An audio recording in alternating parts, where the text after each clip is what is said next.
Welcome to our channel. Today we how to authenticate Podia for payment reconciliation and analytics, full guide step by step clearly.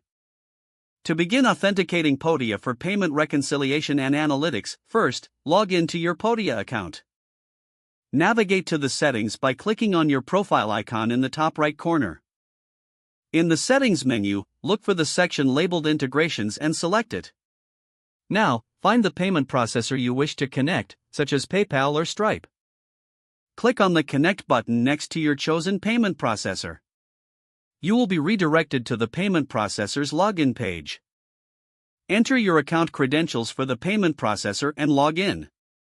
After successfully logging in, grant Podia the necessary permissions to access your payment data.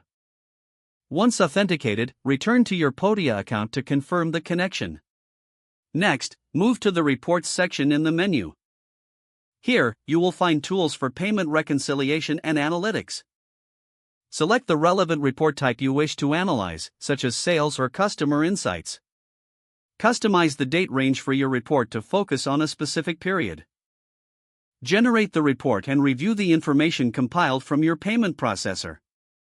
To ensure accuracy, cross-reference the data against your payment processor's records. If you need assistance, access Podia's Help Center or documentation for further guidance. Regularly check your reports to stay updated on payment performance and trends. If the page does not load, refresh the browser or try again in a private or incognito window.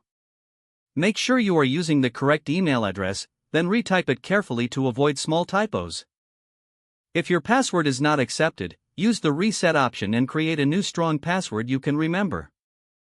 Check your spam folder for verification or security emails, then complete any requested confirmation steps. Enable two-factor authentication if available to improve account security and reduce unauthorized access risk. After signing in, review your profile details so your contact information and settings are accurate and current.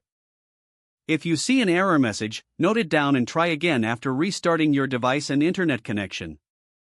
Log out when you finish, especially on shared devices, to keep your account and payment information secure. If the page does not load, refresh the browser or try again in a private or incognito window. Make sure you are using the correct email address, then retype it carefully to avoid small typos.